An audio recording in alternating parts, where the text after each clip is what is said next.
Bismillahirrahmanirrahim.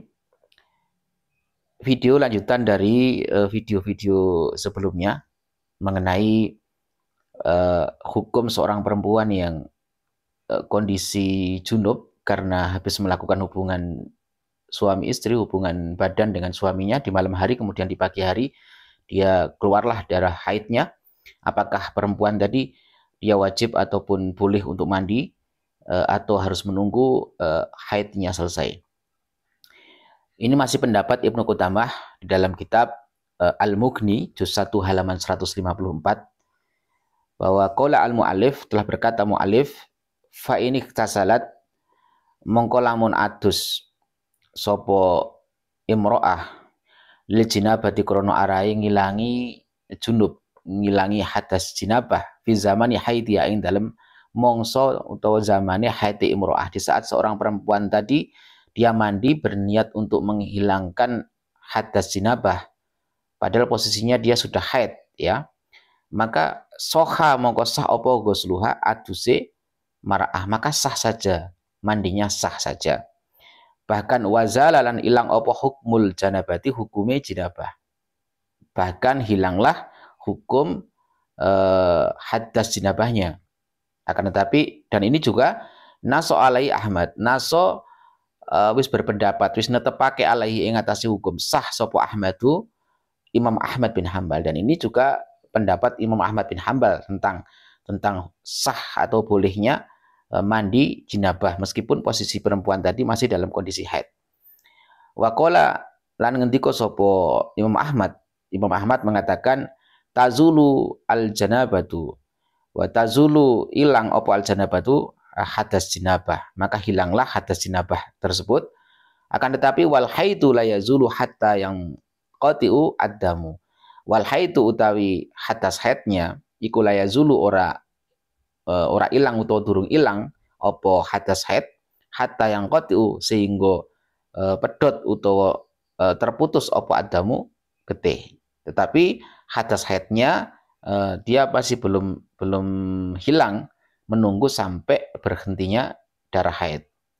Dan qala ngendika sapa Ibnu Qudamah, bahwa Ibnu Qudamah juga mengatakan wala a'lamu ahadan, saya tidak pernah tahu satu orang pun qala yang mengucapkan la taghtasil, yang mengucapkan jangan mandi, ya.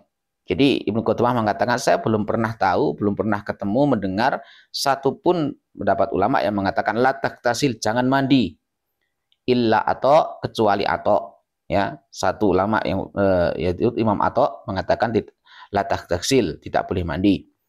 Wa qad rawiya anhu, bahkan beliau Ibnu Qudamah mengatakan wa qad rawiya lan diriwayatake anhu, lan teman-teman diriwayatake anhu saking Ibnu Qudamah aidon halimaneh bahwa anas dunia mar'ah iku taghtasil becik adusa sapa imro'ah.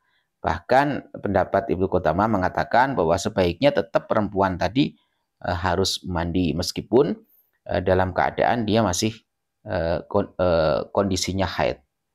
Demikian yang bisa kita ambil iktibar, ambil kesimpulan dari beberapa video 1, video 2, dan ini video yang terakhir adalah bahwa kita ini harus memberikan contoh kepada umat, kepada masyarakat tentang perbedaan itu adalah sesuatu yang biasa dan sah-sah saja selama itu perbedaan masih dalam konteksnya adalah konteks ilmu fikih yang berdasarkan referensi yang jelas.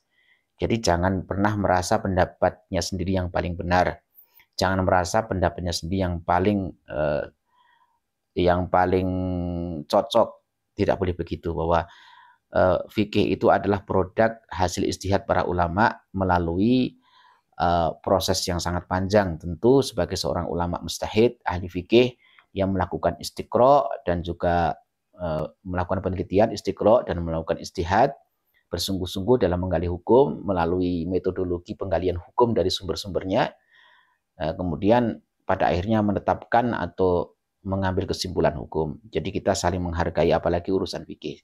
Jangan merasa dirinya yang paling benar, paling hebat, pendapatnya saja yang paling bisa dipakai. Nggak boleh begitu. Kita saling menghargai. Selama pendapat itu adalah ada referensinya, ada ada rujukannya, ya tidak masalah.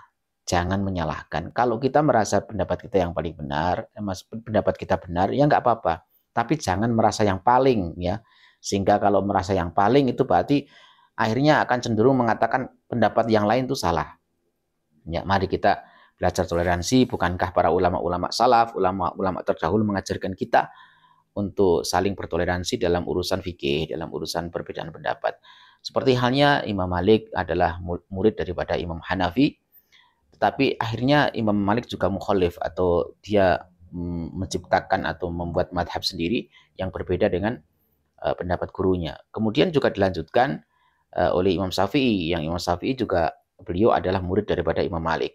Tapi akhirnya Imam Syafi'i juga mukhalif, dia menyelisihi gurunya dalam urusan fikih, tetapi tetap tidak mengurangi hormat dan takdim murid kepada gurunya.